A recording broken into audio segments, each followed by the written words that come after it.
বাবর আজমের দুঃস্বপ্নেও হয়তো হানা দেবেন নাহিদ রানা। না, সিলেট টেস্টে বাবর আজমকে নাহিদ আউট করেছেন বলেই বলছি না। সাম্প্রতিক পারফরমেন্স বলছে বাবর আজমকে যদি কোনো ব্যাটার সাম্প্রতিক সময়ে সবচেয়ে বেশি ভোগায় সেটি নাহিদ রানাই। নাহিদ রানার গতিতে রীতিমতো দিশেহারা বাবর আজমের মতো ব্যাটসম্যান। একটা পরিসংখ্যান দেই, এখন পর্যন্ত নাহিদ রানা এবং বাবর আজম মুখোমুখি হয়েছেন 4 ইনিংসে, অর্থাৎ 4 ইনিংসে বাবর আজমকে বল করেছেন নাহিদ রানা।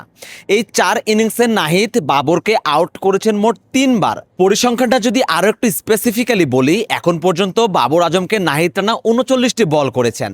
এই 39 বলের মধ্যে 26 বারই নাহিদ রানার বলে কোনো রান নিতে পারেননি বাবর আজম। এছাড়াও 3 বার তো তিনি আউট হয়েছেনই, বাকি যে 13টি বল থাকে এই 13 বলে তিনি 22 রান করেছেন ঠিকই, তবে বাউন্ডারি আদায় করতে পেরেছেন মোটে 3টা, অর্থাৎ মোট 39 বল খেলে 3 বার আউট হয়েছেন, 3টা বাউন্ডারি আদায় করতে পেরেছেন বাবর আজম। বাবর আজমকে নাহিদ রানার একটা জমদূত বলা যেতেই পারে।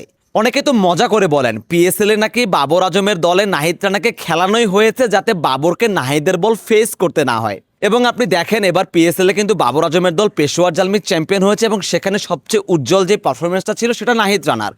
বল হাতে নাহিদ রানা কি পারফরমেন্স করেছেন সেটা নতুন করে বলার দরকার নেই।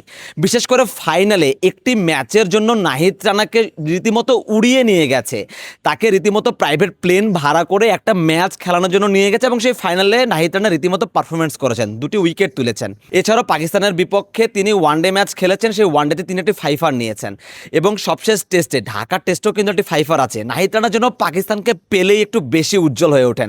পাকিস্তানকে বলা হয় পেস বোলারদের স্বর্গরাজ্য, সে কারণেই কিনা পাকিস্তান নামটা শুনলে বা পাকিস্তানের মাটিতে খেলতে গেলে নাহিদ রানার মতন একজন পেস বোলার রীতিমতো জ্বলেই ওঠেন এবং সেই কোপটা রীতিমতো পড়ে পাকিস্তানের সবচেয়ে উজ্জ্বল ব্যাটার, পাকিস্তানের সবচেয়ে বড় তারকা বাবর আজমের উপরে।